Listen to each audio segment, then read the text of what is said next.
We have handed you MH370 over to Ho Chi Minh Area Control. That's the control of Vietnamese airspace. And a reply came from MH370 which simply said, okay, received. That was it. Nothing since then. The search has been expanded to 2 areas.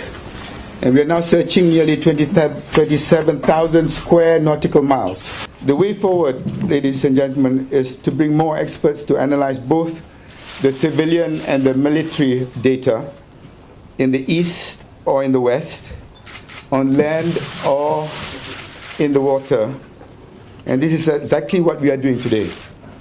We are now working with many experts, including from Boeing, the U.S. Federal Aviation Authority, and the U.S. National Transport Safety Board in helping us with the investigation. Στην ουσία είναι σαν να μπαίνει κάποιος σε ένα σκοτεινό δωμάτιο με κλειστά τα μάτια και να προσπαθεί να ακούσει κάτι.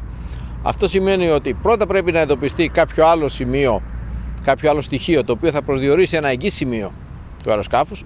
Αν δεν βρούνε κάποιο άλλο στοιχείο, ο ακουστικός εντοπισμός θα μπορούσε να πω ότι είναι και αδύνατος. Έτσι όπως είναι η περιοχή που έχουν, αυτή η τεράστια περιοχή, μόνο από τύχη, μόνο από καθαρή τύχη μπορεί να πετύχει έναν ακουστικό εντοπισμό. There is some kind of depressurization which we can recreate now.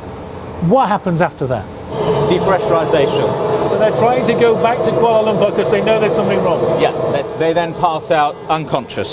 The aircraft will continue on autopilot just as it's doing right now, turning on to this heading, the one that they pre-selected, staying at the same flight level and burning off fuel.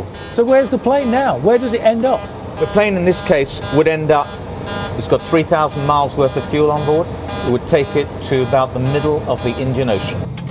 The aircraft should never be out of communication. If emergency occurred, then the captain would normally take control, and whilst the co-pilot would then be tasked with sending an emergency signal. This is basically a radio that talks to ground radar system, indicates the aircraft identity, what height it's flying at, what speed it's flying at. If an emergency was known to the crew, then the co-pilot typically would dial up an emergency code. Hijackers could come in, they could force them to turn off the transponders in the middle of the night. If this were happening in the cockpit in a quiet enough way, many people back in the plane may not even be aware it was happening.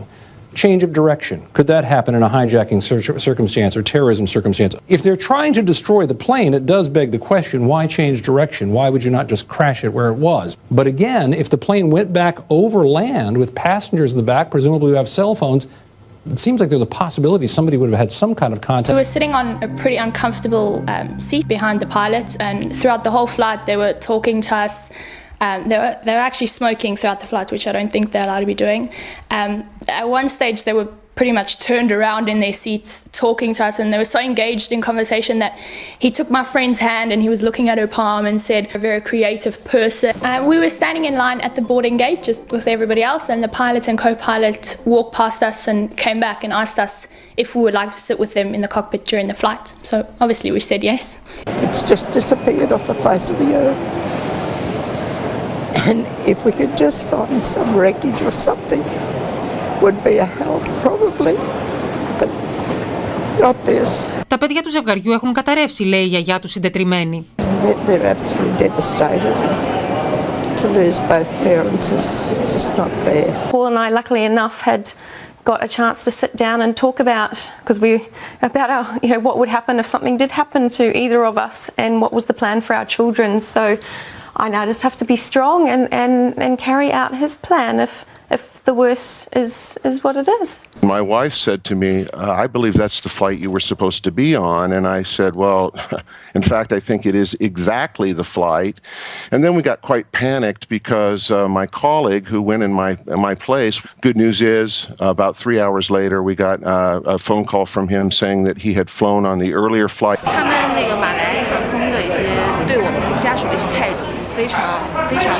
I will not mention any country, but God showed me the country. 200 people inside the plane.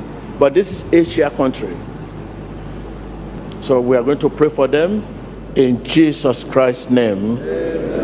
Υπάρχουν περιπτώσεις, και ειδικά σε καινούργιες τεχνολογίες τηλέφωνα, που έχουν και μια αλφα διαβαχοποίηση, να μπορούν να λειτουργούν και ειδικά αν είναι μέσα σε κάποιο σιρτάρι του αεροπλάνου ή στο κάθισμα που έχουν κάποια ειδικά σιρταράκια και αυτά, μπορούν να δουλεύουν.